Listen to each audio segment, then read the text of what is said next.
Okay, let's go.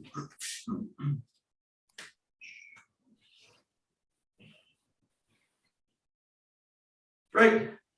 Onegaishimasu. Okay, okay. So we'll just do some. We'll run through the same time. So we'll look at all these 6 directions. Or 8. Inside outside.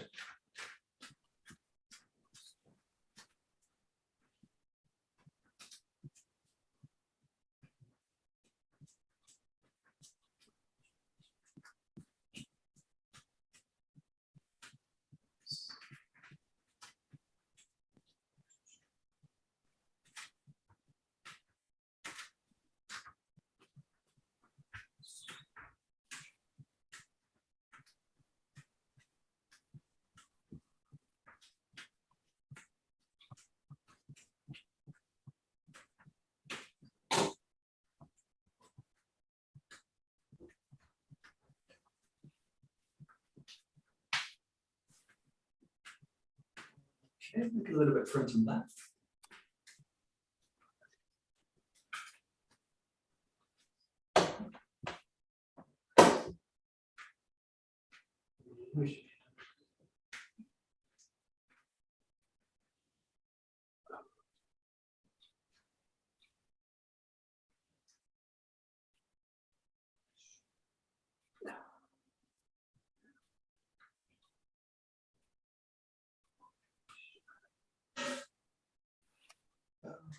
Side to side.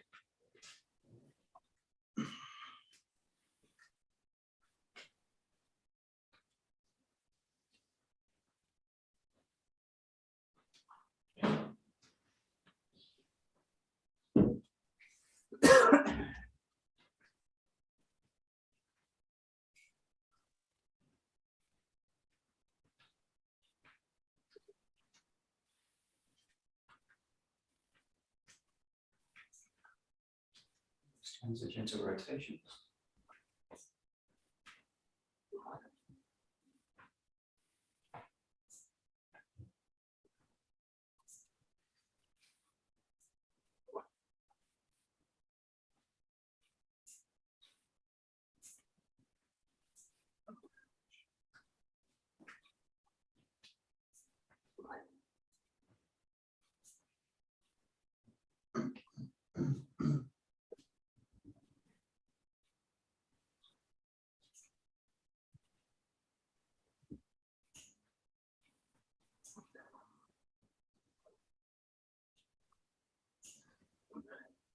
Looking into opening and closing the body.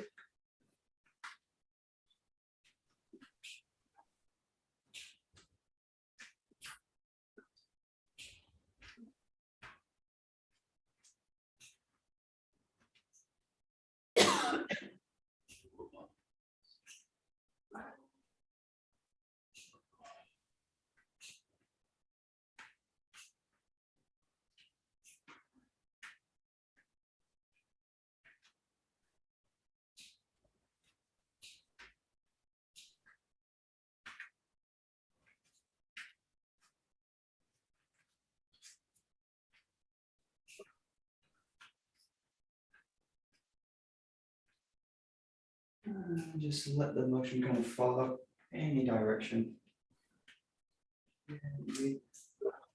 Switching freely between directions.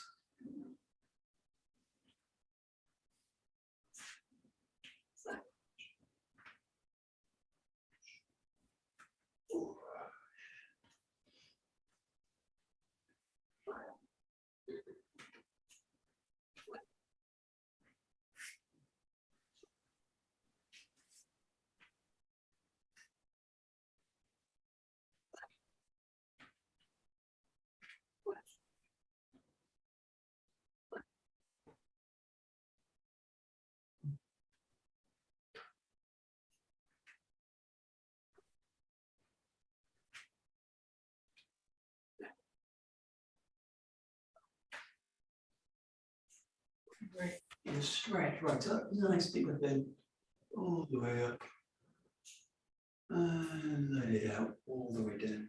Bending the knees, hinging the hips. Reach into the ground. Release the head.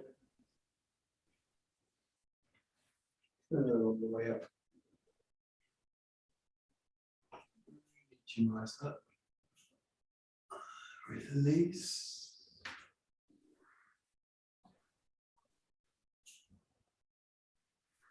And curling up.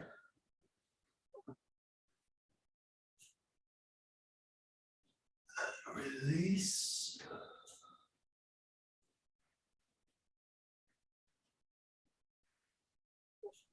Curling up, reaching.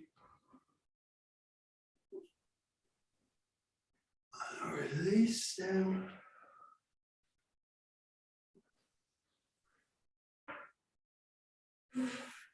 And up.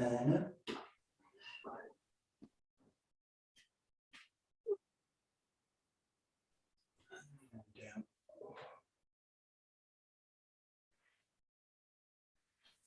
One more up.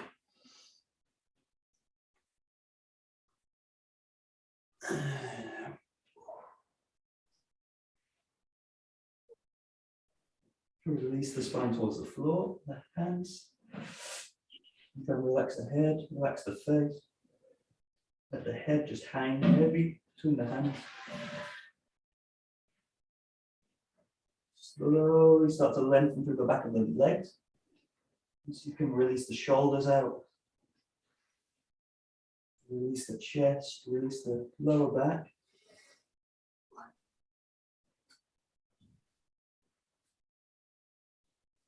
Gradually start to pull the hands up.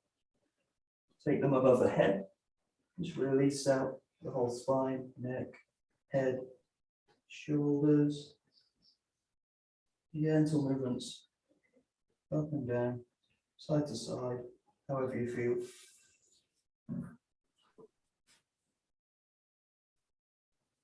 Release the arms back down, find the ground with the hands. Release the knees. Slowly curling the spine back up. Sit up all the way into the ground. Shoulders, all the way with the mat.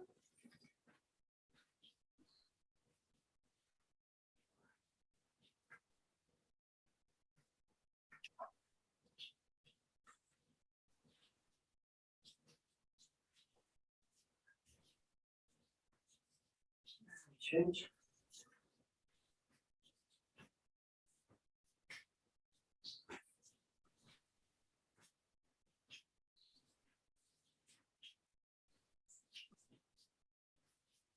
Swirl out the elbows here. Keep the shoulders released. On the mat. Not in front.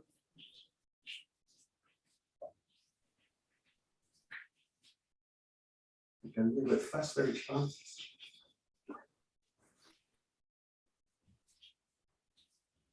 Slow it. Away. Got the speed a little bit with it each rotation.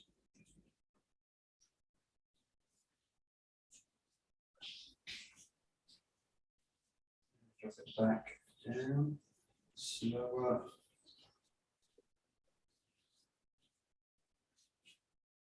Good. Roll out the wrists. 50 rotations, one off the other.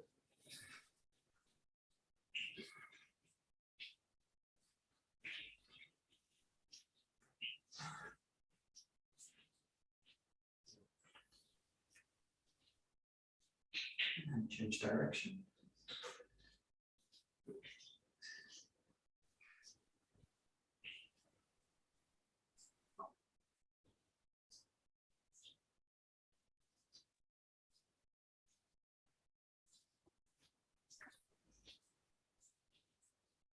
Right, let's begin.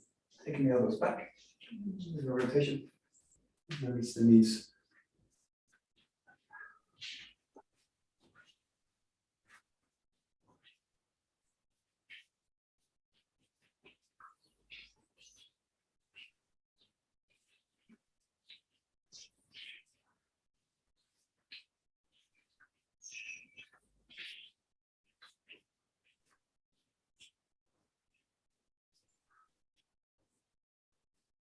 There's a bit of movement, rolling out, core cube movement, pressure out to the back, spread the shoulders out wide as you rotate. Release into the side, spread out the body, the hands as you release that. On the other side.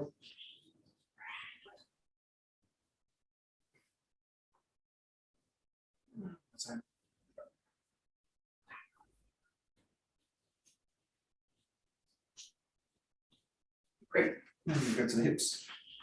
Big circles as you can.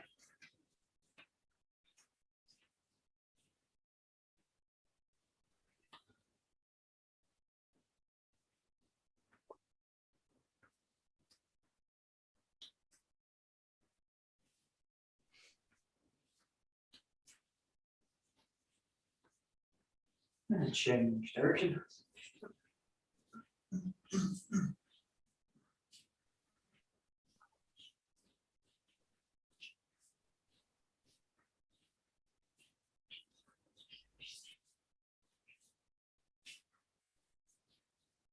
Sticking one foot into the other, you just pull the hip up from the back. So sink the weight into that front foot, pull the hip up. Pushing the knee down and then pull it. You can pull it upward, but pull the body. Sink it down. Pull it up. Sink it down. Just go to the other side. And foot forward.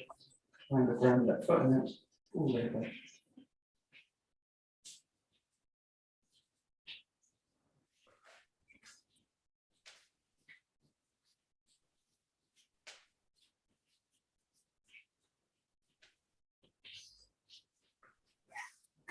These together.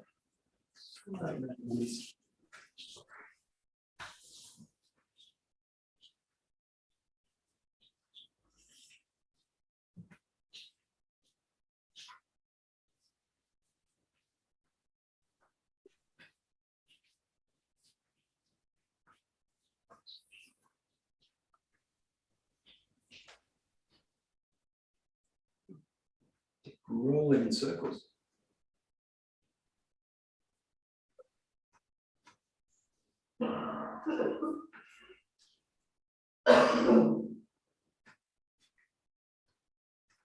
Gentle stretch back. And pull the toes out if you want.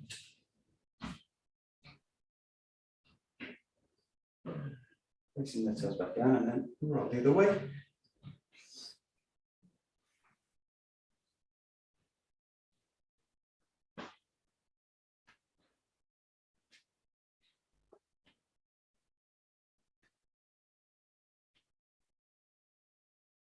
Stretching the back.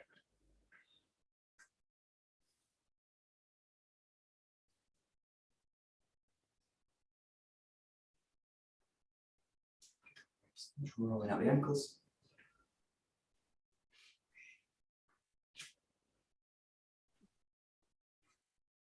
The other way.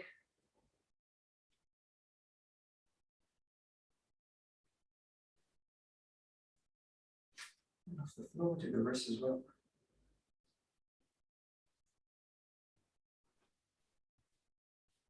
Change.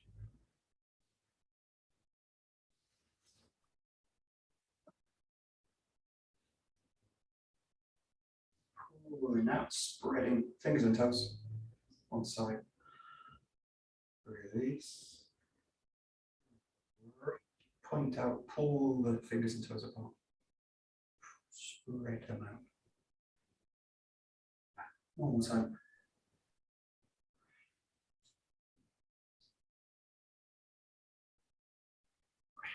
And do the other side. One more.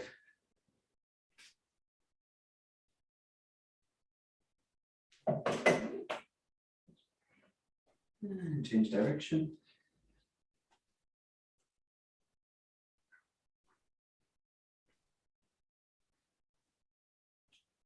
Rolling off the ground, roll with the wrist as well.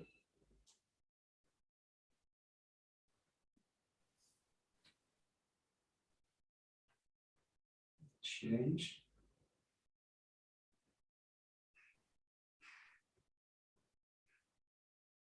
And pull them out, spread the toes away from each other and the fingers.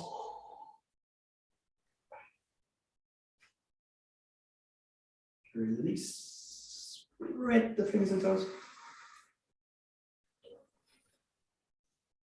Release, one more.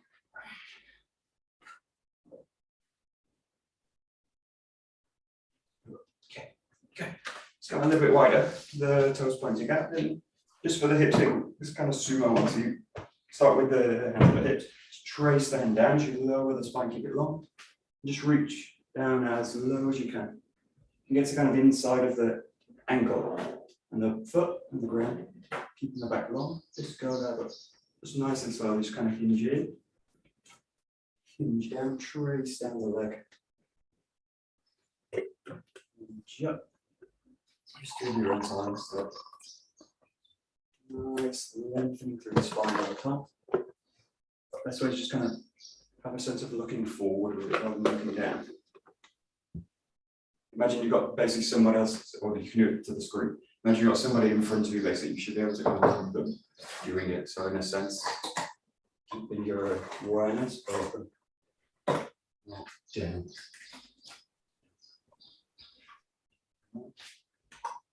Just a few more.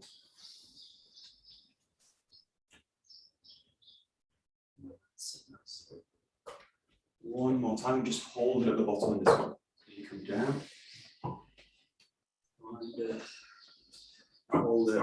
And just find a kind of comfortable position where it might mean bringing the hands onto the ground. But just loosen out the hips. So feel you can find a position where the hips kind of soften. Might mean going a bit higher. Might mean going a little bit lower even. Slightly soften. And just there's a few things you can play with. You can feel like spreading the legs out, pulling the knees in. You can play with loosening the one hip. Just kind of play with softening the hips out a little bit. Put a little bit more weight into the hands if you feel too much tension in the hips. Slowly coming back up. Press the hands onto the knees. First one is just lower the hips down, so keep the spine long. Just lower the hips down and press into the hands. Pull into the shoulders a little bit. Try and keep the spine kind of lengthened, so you don't want to do something like that. Think about lengthening the spine. Pressure. And then from that, just think about pushing one knee away, so that kind of classic looking over the shoulder. Let's take your time with it. Pulling back to center, settle back in, and then just press one knee away. Rotate the whole spine.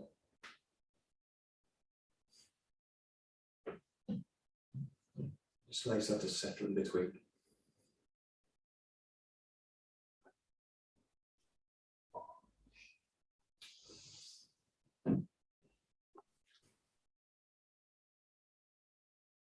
And this is a similar exercise, but the body goes in a circle, pass around. So you're going to circle the body all the way around one time, and then circle the body all the way around the other time. So keep the hands on the knees.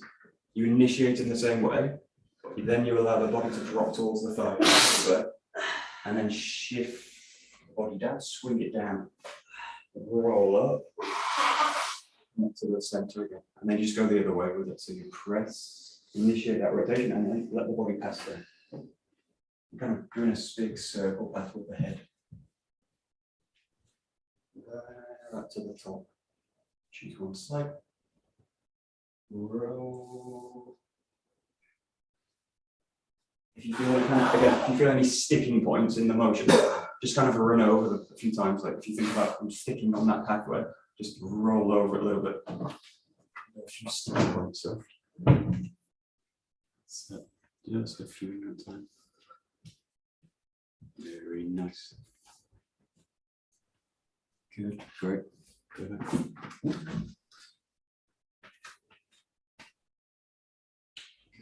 Great. And then just come back to the center when you're ready. Just take in one leg long.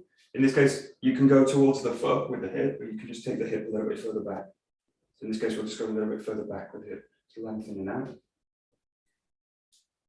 And you can just freely, you don't have to hold this very long. Just a shift of the weight forwards and pulling the body back. slowly increasing the pressure in one foot, then the other leg just lengthen. Pull the hips along. And then trying to lengthen through the spine at the same time. And then as you do it, whichever hip you take back, take the opposite hand off the knee and just reach it forwards. Come back. Opposite hand to foot. Reach out. Take the hip back. Reach out. Pull the hip back. Reach out. Pull it back. The image of this is a little bit like you're holding onto a rope. So I've got a rope and I'm kind of pulling the body back with it. Reaching out, pulling the body back with it. Just a few on each side. Very nice. Yeah, that's great.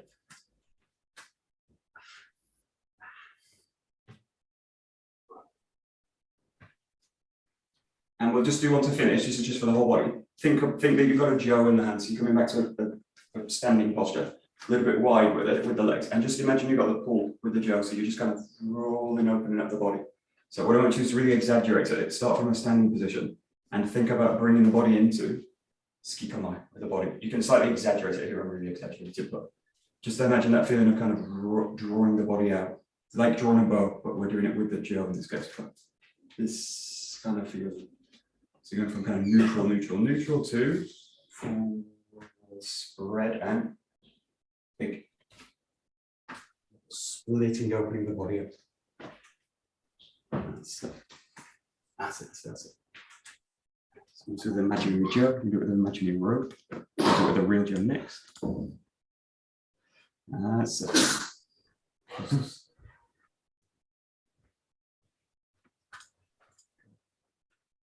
Oh, okay.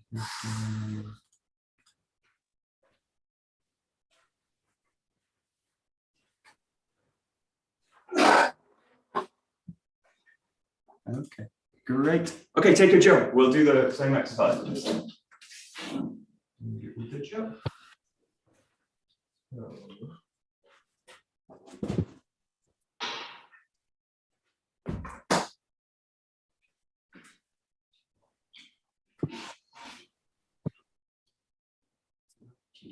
So you do this a few ways, but we'll just start with you want the hand basically, it's in the center. You want it just floating above the center, so you don't really have to think about spreading this on. So the other hand's going to be somewhere around the center. And just think about from this position. You can do this really like precise, and then think about opening one hip to the back with the hand. In this case, it's going to be that one. And just pull yourself into 𝘧𝗪𝗏. And then come back. You can either do the same side a few times, or you can change each time. Roll the hip back, pressure into the ground, and spread the body nice and wide open. So you're closing and the body up. Nice, easy exercise. Just letting that feeling all, really spreading and opening the posture up. Feel nice and grounded. So, good. Yeah, nice.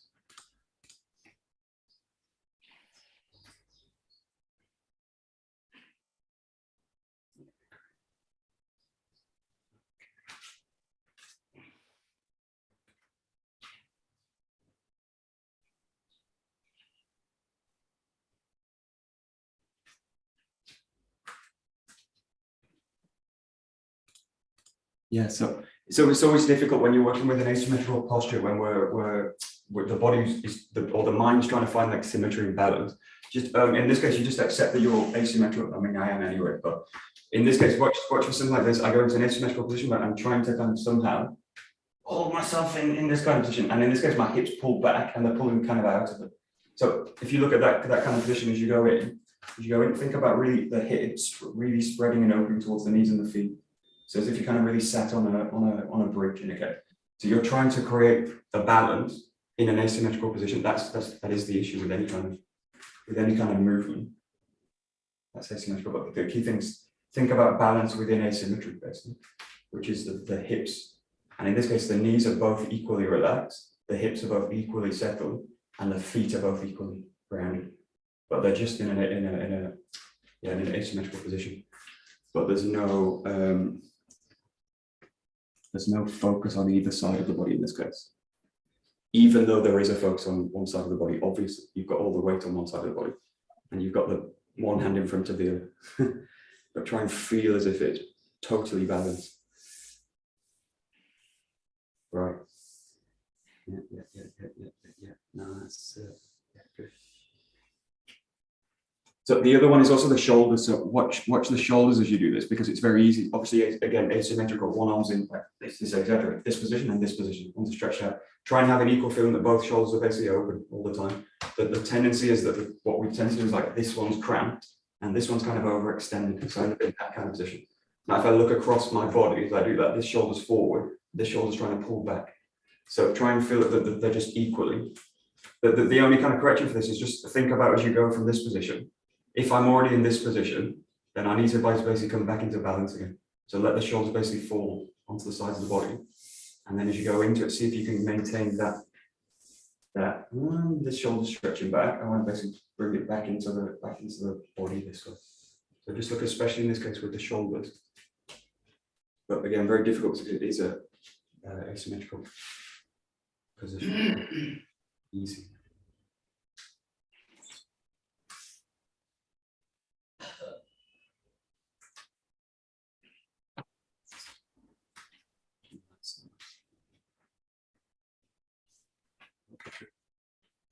So we'll just run through a few postures before we add any attacks to it. I want to look at the 13 Kata because, again, it's something I've not done for a long time. We're going to look at a few of the postures that are in it. So we'll just look at these two in this case. You've got the Kamae here, and play with just here going into the 𝘵𝘢𝘢𝘦𝘴 position. So that same thing of kind of spreading open in the body, but you're practicing two positions also now. So you're quite neutral with the Ken here, with the 𝗥 in the Kamae. And then again, think about weight down, spreading, and somehow finding balance in that position. But again, just notice kind of areas you might feel like I'm imbalanced in one area, and I need to really feel that. So it's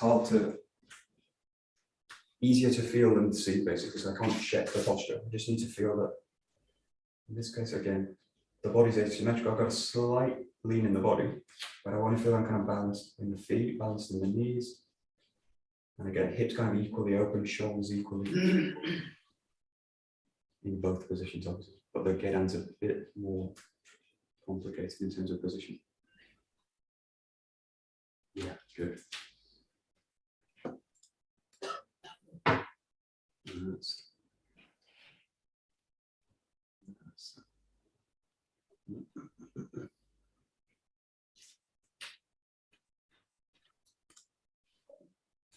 Yeah, okay, good. So the other point with posture work is this idea of stillness into motion. So watch what happens before you move, basically. So there's always generally something that happens before. It's very rare to see someone go from stillness directly into motion. And that was also preparation and then boom, coming back. So notice that there's a kind of pre-preparation before I go. I'm about to go, and then I do it. So try and really make the stillness, the movement as clear and precise as you can, basically. And that's kind of the Kihon practice that we work in. So and that kind of image of 𝘰𝘰𝘀𝘀 was nice, which is like a diamond, like hard as a diamond, but also think of really clear cut movement patterns. So the stillness, and try and take it straight into motion. And also back from it as well, but it's a little bit tricky.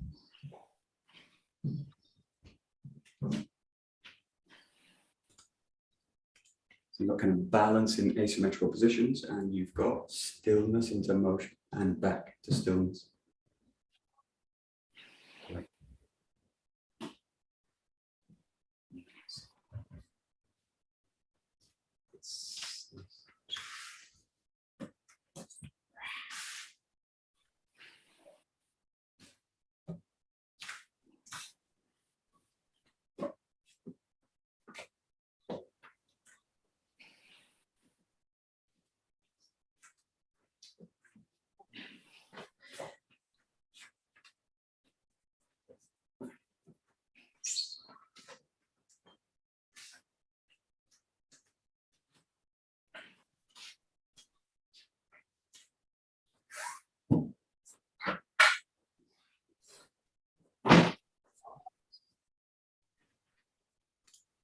Okay, good. And we'll look at the other key movement in the 13, which is the 𝗧𝗪 posture. So again, not really focusing on any strike from it, but just looking at the posture. In this case, we'll work from it. Normally we do the 𝗧𝗪 from this position, and we start in Kamae and we go into this position. In this case, start in 𝘰𝗪𝗡, so a little bit wider with it. And just, you can basically play with this. Obviously in the 13, you're going to make the bigger rotation. So start with this guy, in this case, just playing this kind of rolling through and finding the back. So just, in this case, I'm going to this position. If you can, come up to the ceiling. I can't quite go that far. Once you've got the kind of, once you're comfortable with it, also feel free to kind of move with it. Also, this means basically rolling from the back foot, either rolling off it, stepping through with it, yeah, and trying to basically roll into it, and then come back, roll into it, and back. And the 𝗧𝗪 is a classic asymmetrical position. You're also doing something different now, which is this high and low position. So the jaw is really loaded onto one side, and it's loaded up away from the ground. So really a challenging position to do well. And if you had a rotation work into it, really challenging, super challenging. Right. Okay, close to Arena. Hello, what are we doing? We're doing 𝘱𝘅. We're just looking at 𝗧𝗪. So work from 𝗧𝗪, just working from a 𝘰𝗪𝗡. We're just working from here. So normally you work it from Kamae. Just take it now into a little bit deeper position. We're going to look at the 13 𝘱𝗪 Kata. Just doing a little bit of restoration. So go from that, and you've got two choices. You can do the standard one where you just kind of roll back, and find the 𝗧𝗪. Or you can also take the body into a rotation work, which means grounding the front leg and freeing the back leg.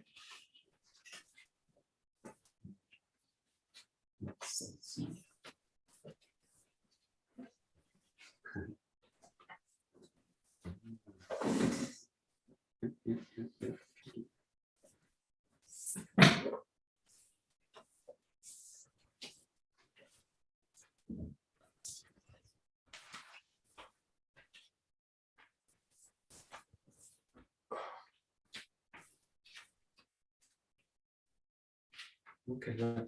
Just look at one thing with this again. It comes back to this idea of the jaw being held vertically or held above the body, or in a what's the word? Raised. It's raised, right? So just watch this. There's two solutions I've got for this pattern because it's quite a difficult position to hold. One of them, I'm quite sure, if I go straight, if you're coming straight with it, is to pull the arm onto the body and basically do this. Now this makes me really stable, but it also sticks me in position. So it's a very awkward position to move from. And if you think of all the 𝗧𝗪 we do from here, this and all these movements become very, very awkward from this position. So I'm stable, I'm able to hold the joint position for a long time, but I'm not very free to do it. The other one is finding myself where I'm out here. And this is really out of balance, right? So all the movements that I'm going to make, I need to pull back to center all the time. Pull back to center. So see if you can find this middle position here. In this case, in this position, where I feel that the jaw is really extended, so it's off the body in the sense that it's not, I'm not jamming it into the body. But this position is a little bit different because when you're in this position, you want to be here. But one of the origins of the 𝗧𝗪, I think, of the name, it's a bit unclear, is this idea of the figure of 8. So the 𝗧𝗪𝗡 character in Japanese looks like a house, right? It's like two lines, like the character you see for in Aikido. It's like that kind of character. So the two arms kind of rolling into this position, this kind of triangle position. If I do this with it, I've kind of broken that idea. So in this case, you want to be a little bit bigger, a little bit more open in that position. But just watch what you don't want to kind of jam the jaw into the body, and you don't want to have it pulled away from the body. There's this kind of middle ground. But it depends whether you've got the kind of full vertical position or the slightly more 45 degree. It depends. The positions are slightly different.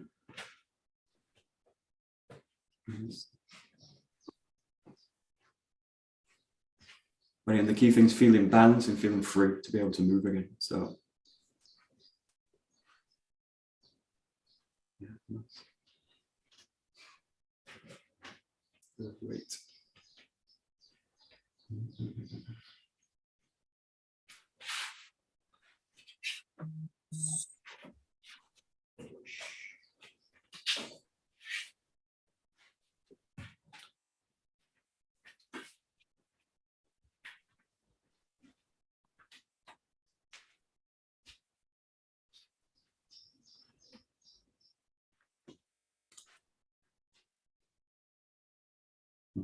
Very nice. Okay, great. So we'll start going into the 13th. So just at the very first movement. So it's really the first 𝗧𝗪𝗡, but an applied form of it. So if you're working with the line in this case, my first movements are kind of wedged to the left.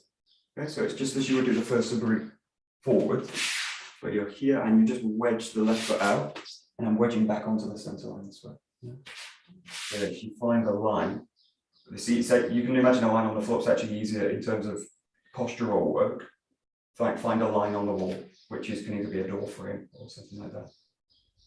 So you just want to wedge the body off and focus towards that line. Come back, wedge the body off, ground down, balance, hopefully.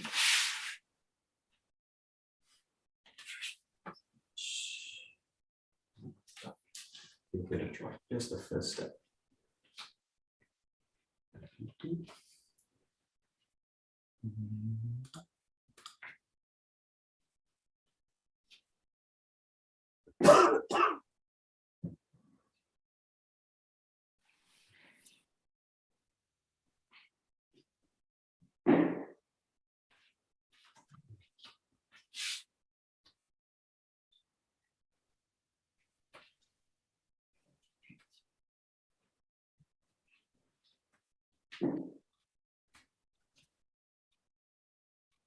Okay. Okay.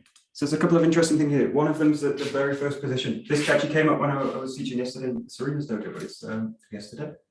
What day is it? Wednesday. It was Monday. It was Monday. But this idea of like 𝘕𝗇 and 𝘰𝗍𝗪. So in this case, if you look at this position, you're really 𝘕𝗇. So you've got that kind of classic 𝘕𝗇 position. It's quite a short position, but I'm basically working that foot forward and this foot kind of wedged out. And then you enter into 𝘰𝗍𝗪. So you're entering the, you can't see my feet, but you're entering the feet into 𝘰𝗍𝗪 that way. Right. One of the tendencies with 𝗍𝗪𝗪 is that I'm either front forward with the body this way at the start, I'm kind of facing the front, or I'm kind of somehow leaned off already. So I'm already taking the body into a kind of 𝘰𝗍𝗪, but my feet aren't in 𝘰𝗍𝗪, and then my body goes into it. So I create a twist through the structure. It's like having a conversation with someone and the body's facing the other way. So when you do this, think about the body's basically this way, the feet, the body aligns with the feet. So I'm still in 𝘕𝗇, but you don't want to be front facing, and you don't want to be off to the side in this one. You want to be somewhere here in the middle, and just feel you can connect into the 𝗍 this way. And then as you go into the ski, that's when the body takes this kind of side on angle. But I'm doing that to let the 𝗍 pass through in this case. So you go 𝘕𝗇 in a way like 𝘕𝗇. I said it's really a neutral posture, but it's a variation of 𝘕𝗇 into, in this case, 𝘰𝗍𝗪𝗧. Right.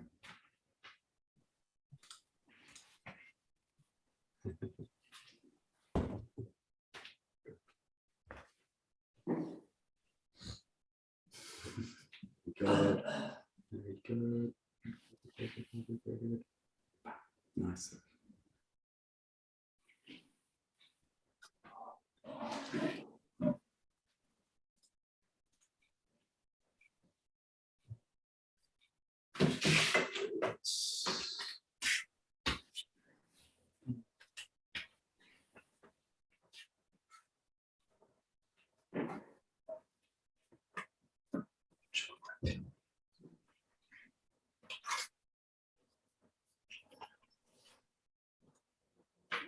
Okay, so another interesting thing with this is why we start with the 𝗧𝗪𝗡 basically on the line, okay, because it's training precision in the body, and it's really clear whether I'm using the angles or not. So if you go back to the first 𝗧𝗪𝗡 in this case, where I just kind of press the body forward and I find the line this way.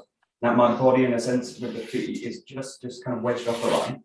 My center and the 𝗍, tip of the 𝗍, is basically straight down the line. I don't want to start learning 𝗧𝗪𝗡 by going off the line, because things like this might start to happen.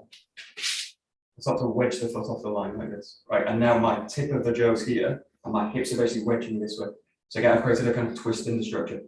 So what I want you to do is play with the first 𝗧𝗪𝗡 straight through, and play with the kata movement of this. But the key is create a really kind of precise body work where I'm kind of here, 𝗕𝗇, and then I go into 𝗰𝗇 here. And then I want to go off the line. I just take that posture and I just wedge it off. But I don't make these adjustments in the 𝗧𝗪𝗡. This is really twisting the core of the body. So just play with, basically straight forward and slightly wedged. We want to be really precise in a way with that footwork because it's going to make the next movement very difficult if I'm kind of twisting into it, or the base is like slightly pulled away.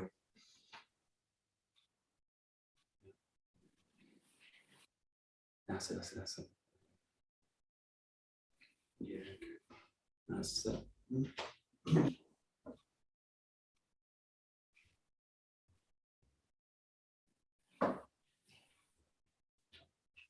Right. Good. Nice. Nice.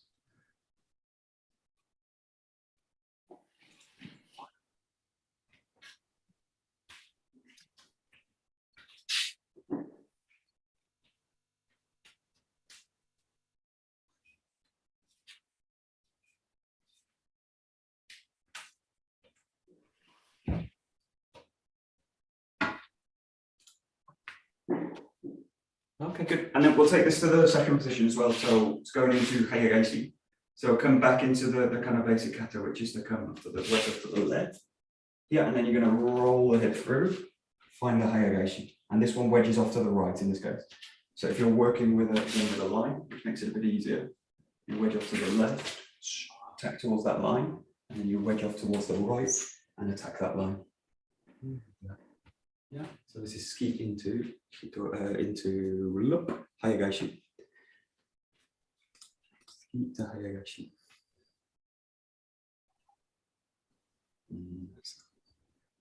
Okay. Yeah.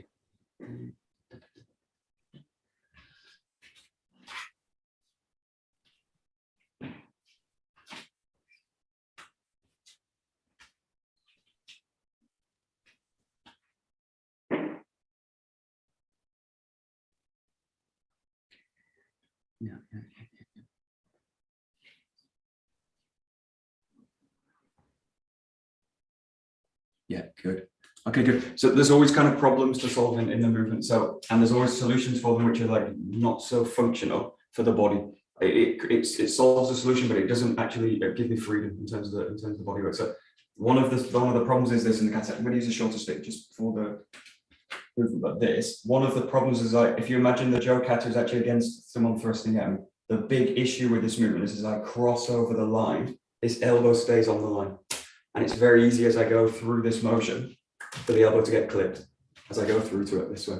So what happens usually, it might be fear, I got hit one time, the body does this, starts to do this, and it starts to do this, and then it does this. So you end up with a really tight posture, right? So you end up with this kind of posture with the body. It's like a fear posture. And then I open out. So, but the other side of it is if I don't know there's an issue there, and I go in regardless, and then I get hit when I go to practice with it. So there is a problem there because I don't want to do this kind of stuff with the elbow. So I don't want the elbows to go out wide in and out because they're really exposed in terms of being left on the line. So just know there's an issue there with it and try and, the elbows are quite tight to the body, but they're not locked onto the body basically. So they pass through the line, but they don't kind of go into these kind of positions. So you still need to be open basically as you do it. So it's this. Look for the position where I can basically keep the elbows in line with the hips and they're not going out wide, but they're not also closing into the body tightly. So I want to keep the body open and really in that kind of position, something like that. Yeah.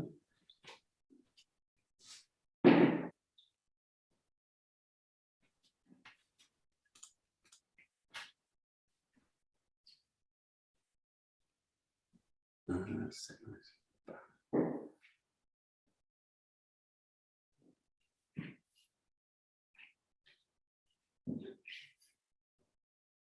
No, it's not great.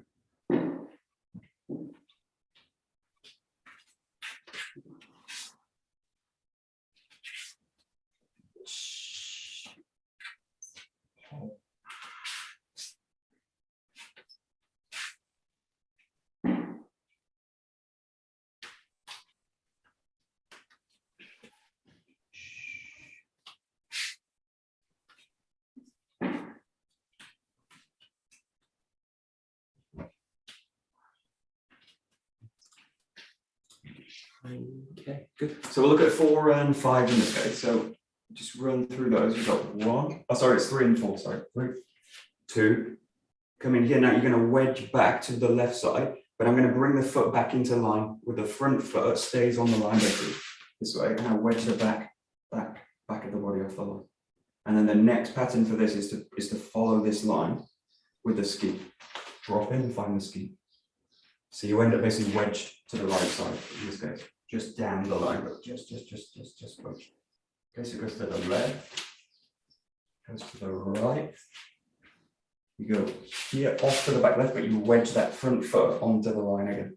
So, and then you release the body down the line. And come back.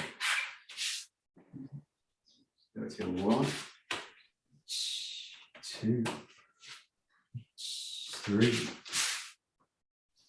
4. And back.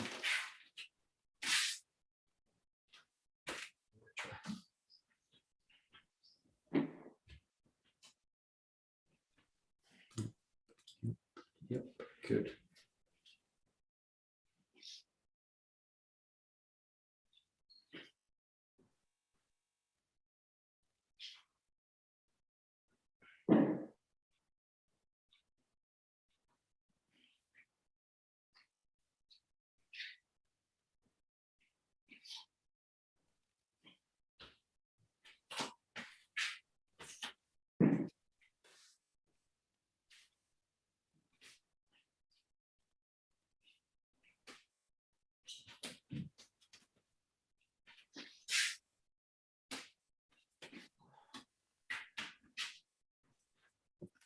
So really subtle point, but just watch it as you go in front. So you're in 𝘠𝘬𝘞, right?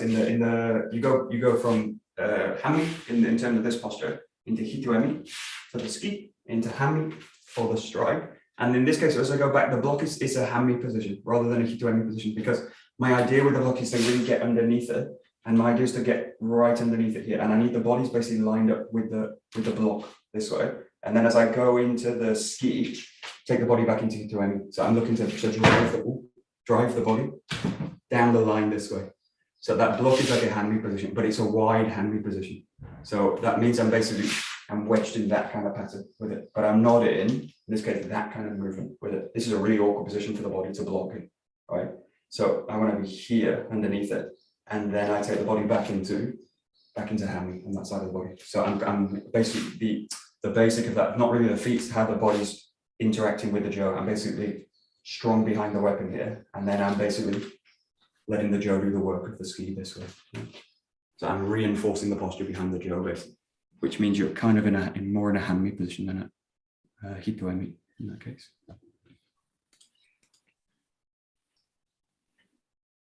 But whether it's actually 𝘠𝘬𝘞 or 𝘰𝘬𝘞 is actually irrelevant to what the function of it is. So that you're basically trying to align the body to the function of the movement.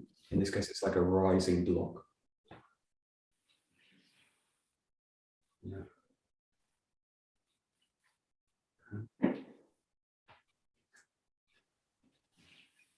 Good. Good. No, that's it.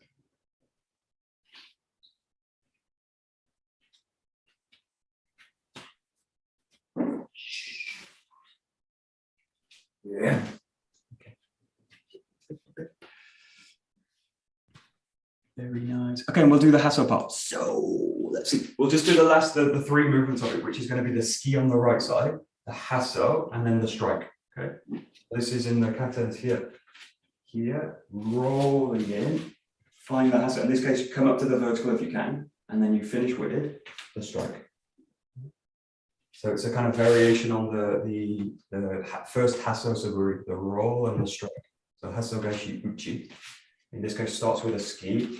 I open gently the front foot this way, really the hip. I'm really opening the hip, and then I roll the body through. Find the hasso, and then release into the strike. Good try. Ski hasso with a rotation and strike. Bernie. I go. Yes. The comment I got from Paul was basically the hasso is not going this way. Yeah. It's going Yeah, I can't pull it up. You can't show it. Didn't see it lands. But instead of parallel to your body, it goes across the top of your head. Yes. So yeah, there's really different interpretations of the 𝗧𝗧, and if you yes, I'll leave it at that. There's different interpretations of the 𝗧𝗧.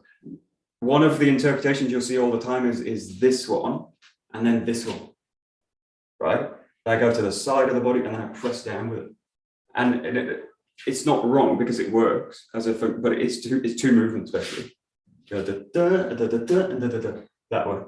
But there's also applications of the 𝘵 also. If you think, I mean, in this case, it's really a block, but I'm letting the 𝘵 basically cover the body this way.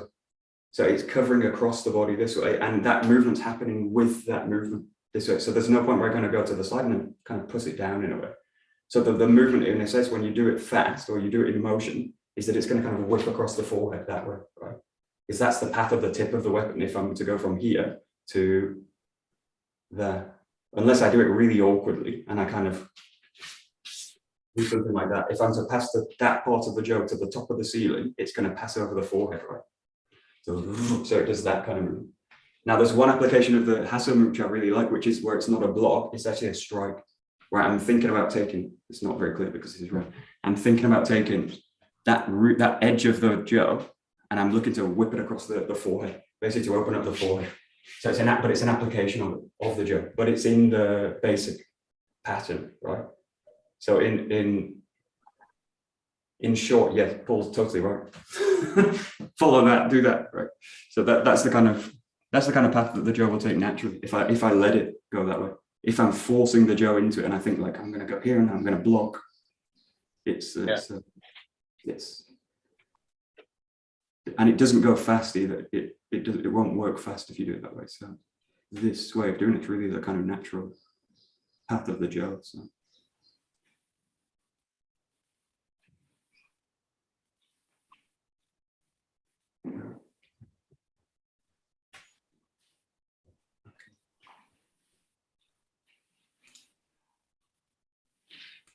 Okay, good. So there's just one exercise you can also play with this.